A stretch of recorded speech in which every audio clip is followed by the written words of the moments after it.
네, 안녕하세요. 닉입니다. 반갑습니다. 자, 오늘은 LLM API를 활용할 때는 토큰 사용량이라는 지표를 잘 관리해보자라는 제목의 영상으로 찾아와 봤습니다. 최근 들어서 제가 하고 있는 작은 프로젝트 중에 LLM을 사용한 기능을 구현할 일이 있었어요. 그래서 이제 그걸 구현하다 보니까 배우게 된 점, 뭐 이런 거를 공유해보고자 이렇게 영상을 올리게 되었습니다. 오늘도 주의사항으로 이렇게 시작을 하고요. 요약을 세 줄로 해봤는데, 첫째, 직접 토큰 수를 세어도 된다. 둘째, 하지만 토큰 사용량을 세는 게 좀 더 정확하겠다. 그리고 마지막으로 추가되는 내용은 토큰화 효율이라는 걸 좀 고려하면 좋겠다. 이런 이야기를 오늘 하게 될 것 같다라는 말씀을 먼저 이렇게 드리고요. 본론으로 그럼 들어가 볼게요. 이제 LLM API를 활용할 때 토큰 사용량이라는 지표를 유심히 살펴야 한다고 제가 말씀을 드렸는데, 그것을 왜 유심히 살펴봐야 하냐라고 하면 이제 그게 비용에 직결되는 문제이기 때문에 아주 간단한 문제죠.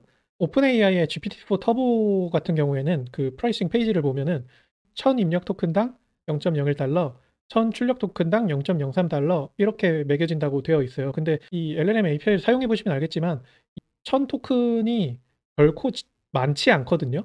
그렇기 때문에 요거를 잘 쌓아서 우리가 얼마만큼 사용하고 있는지 과금되는 것을 계산하거나 이 토큰을 좀 최적화할 수 있는 전략, 예를 들어서 어떤 부분에서는 우리가 예상한 것보다 너무나 많은 토큰을 사용하고 있다.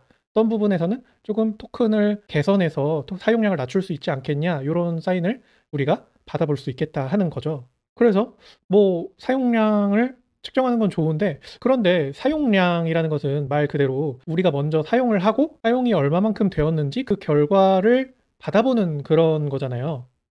그런데 사용량을 받아볼 게 아니라 사용하기 전에 우리가 입력한 자연어에 대해 토큰으로 변환을 해서 '그 수를 미리 세어 보면 되지 않나?'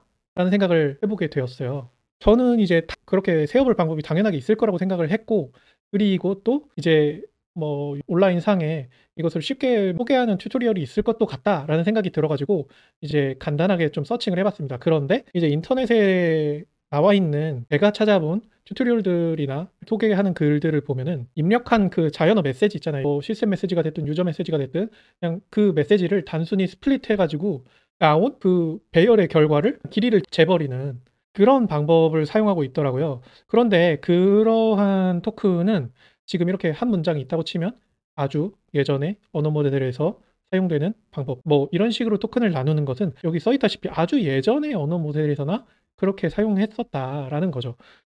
그런 거로 최근의 언어 모델들의 이 방법을 적용하기에는 '토큰 수의 정확도가 떨어지게 된다.'라는 문제가 있었어요. 그래서 쪼끔 더 찾아보니까 사용할 수 있는 라이브러리가 있긴 있습니다. 틱토큰, 뭐 제이토큰, 이것은 이제 파이썬에서 사용하는 것이고 이것은 자바에서 사용하는 라이브러리인데, 이런 라이브러리가 있긴 있었어요. 이제 오픈 AI처럼 토큰화 알고리즘을 공개해 둔 것이 있는 상황에서는 우리가 지금 사용하는 API에 적용된 토큰 알고리즘이 뭔지 제이토킷이나 틱토큰 같은 곳에 넣어서 우리 인스턴스에서 토크나이즈해서 그 토큰 수를 세어 볼 수가 있는 그런 식으로 사용이 가능하다라는 것을 이제 알게 되었어요.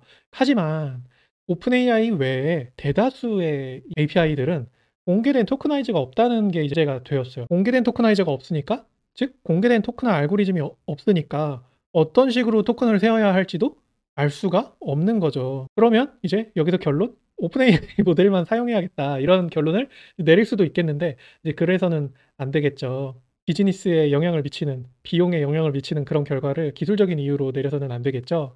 예, 그래서 '그럼 어떻게 할 것인가.' 해서 이제 든 생각이, 그러면 그냥 어차피 우리가 API를 사용해야 하는 거 토큰 사용량을 세자. 아까 말씀드린 것처럼 일단 쓰고 사용량이 어떻게 되는지를 잘 받아서 저장해서 활용을 하면 되겠다라는 생각을 하게 된 거죠. 이제 스프링 AI의 코드인데요. 저는 이제 스프링 부트 프로젝트에서 적용을 했다 보니까 스프링 AI를 사용했거든요. 그런데 이제 다른 언어의 뭐 라이브러리들이라고 하더라도 API 응답 포맷에 나오는 용어들로 이제 맞춰져 있는 거기 때문에 사용법은 뭐 얼추 비슷할 거라고 생각이 듭니다. 이제 잠깐 보면은 이제 뭐 챗 클라이언트에다가 프롬프트를 이제 뭐 제가 뭐 사용한 대로 임의로 이렇게 입력을 하고 콜을 하게 되면은 이 리스폰스가 오겠죠? 이제 리스폰스에서 콘텐츠를 꺼내면은 이제 우리가 받고 싶은 그 응답 내용이 나오는 것이고, 이제 그중에 응답받은 스펙 중에 메타데이터 부분에 유세이지라는 것을 필드를 꺼내 보면은 이제 거기 안에 이런 식으로 프롬프트 토큰스, completion tokens 이런 식으로 우리가 사용한 토큰에 대한 정보들이 이렇게 들어가 있게 된다는 거죠. 같은 코드인데 조금 이렇게 주석을 달아놓은 거를 가져와 봤어요. 프롬프트 토큰수는 우리가 입력한 토큰 수를 말합니다. 아까 뭐 입력 토큰당 뭐 0.01달러 뭐 이렇게 설명드렸었잖아요. 우리가 입력한 토큰을 말하는 거고요. 응답 토큰 수는 이제 어시스턴트로부터 응답받은 토큰 수를 말하는 거죠. 그리고 토탈 토큰 수에서 이 요청과 응답에 사용된 모든 토큰 수를 이렇게 받아볼 수도 있겠어요. 그래서 이제 예를 들어서 이걸 가지고 비용을 계산하려고 한다라고 하면은 뭐 입력 토큰이 500이고 출력 토큰이 1000이었다라고 하면 아까 예시로 들었던 GPT-4 터보의 경우에는 뭐 이런 식으로 계산을 해서 요만큼의 비용이 이번 API 통신에 사용이 되었구나라고 알 수가 있는 것이죠. 하지만 물론 이제 유세이지도 만능은 아니에요. 왜냐면 이게 완전히 정확하지는 않습니다. API가 이만큼 사용했다고 돌려준 값인데 왜 그게 정확하지 않을 수가 있어? 라고 이제 궁금함이 들 수도 있는데 이제 캐시드 인풋이라는 게 또 있습니다. 물론 없는 경우도 있는데 말 그대로 이제 캐싱된 인풋을 말하는 거예요. 내가 이미 예전에 물어봤던 메시지가 있다든지 이러면은 이거는 네가 전에 질문했던 거야. 그러니까 그냥 캐시되어 있는 이 토큰 그대로 사용할게 해서 이제 그런 입력에 대해서는 이제 할인가가 적용이 되거든요. 그런데 이제 그것은 응답된 제이슨에는 할인된 토큰 수가 나타난다든지 할인된 비용이 나타든지 아니면은 뭐 할인되었다, 캐시드 인풋이 히트되었다, 뭐 캐시 히트, 트루 뭐 이런 식으로 플래그를 따로 주거나 이러질 않는다는 거죠. 이렇게 하지를 않고 내부적으로만 처리를 해서 이제 정산 금액에 반영이 된다라는 거예요. 그렇다 보니까 이제 할인이 적용이 되었더라도 우리는 그냥 정직하게 우리가 입력한 토큰에 대해서 전부 우리가 사용했다라고 이제 기록을 하기 때문에 실제 발생하는 정산 금액보다는 조금 더 많은 비용이 잡힐 수도 있겠다. 예측 비용은. 그런 점이 조금 차이가 있다라는 것을 설명을 드리고요. 그리고 토큰을 설명하는 김에 조금 더 설명을 해보자면 이제 토큰 사용량을 따지는 이유도 계속 이야기하지만 결국은 비용을 절감하려는 문제잖아요. 그러니까 더 짧은 입력 메시지를 가지고 우리가 똑같은 의도를 전달할 수 있다면 그것은 즉 더 효율적이게 되는 거죠. 그래서 이제 더 효율적으로 하려면 이제 어떻게 이것을 줄일 수 있느냐? 뭐 결과적으로는 쉽죠. 짧게 써라. 자연어를 짧게 써라. 아주 간결하게 핵심 메시지만 담아서 짧게 쓰면 입력된 메시지 자체가 줄어드니까 토큰화했을 때도 적은 토큰을 소모하게 되겠죠. 그런데 이제 그거는 우리가 자연어 수준에서 생각하는 거고 토큰의 수준으로 생각하면은 한 가지 더 조언을 드릴 수 있는 게 영어로 써라 하는 것이에요. 왜냐면은 우리가 한국 사람이니까 한국어를 쓰고 있잖아요. 그런데 이 한국어는 영어에 비해서 자연어를 토크나이징 했을 때 그 효율이 1.2배에서 1.5배가량 떨어진다고 해요. 그래서 직접 테스트를 해봤거든요. 짧은 포스팅 같은 거를 유저 메시지로 주고서 이제 시스템 메시지로 명령을 내렸어요.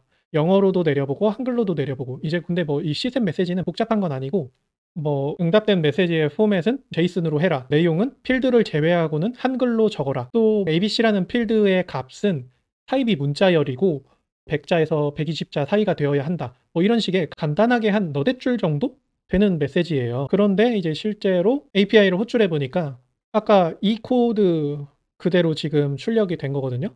그런데 이제 참고로 출력 토큰이 줄어든 거는 우연입니다. 같은 시스템 메시지를 보내고 같은 유저 메시지를 보냈는데 이 시스템 메시지만 영어로 했냐 한글로 했냐 그 차이기 때문에 이 응답 메시지가 달라진 거는 그냥 비결정적인 LLM의 특성상 줄어든 것이라고 보시면 되겠고요. 중요한 거는 이 2528, 2561이라는 이 입력 토큰 수가 늘어난 것에 집중해서 보시면 될 것 같아요. 그리고 이 입력 토큰 수에서 뭐 2528, 2561이면은 뭐 한 30-40 정도밖에 차이 안 나잖아. 별로 차이 안 나네라고 하지만 이제 이걸 제가 테스트한 내용이 유저 메시지가 훨씬 길었어요. 막 엄청나게 긴 그런 건 아니지만 어쨌든 블로그 포스팅 내용들이 여기에 들어가는 거였거든요. 유저 메시지에.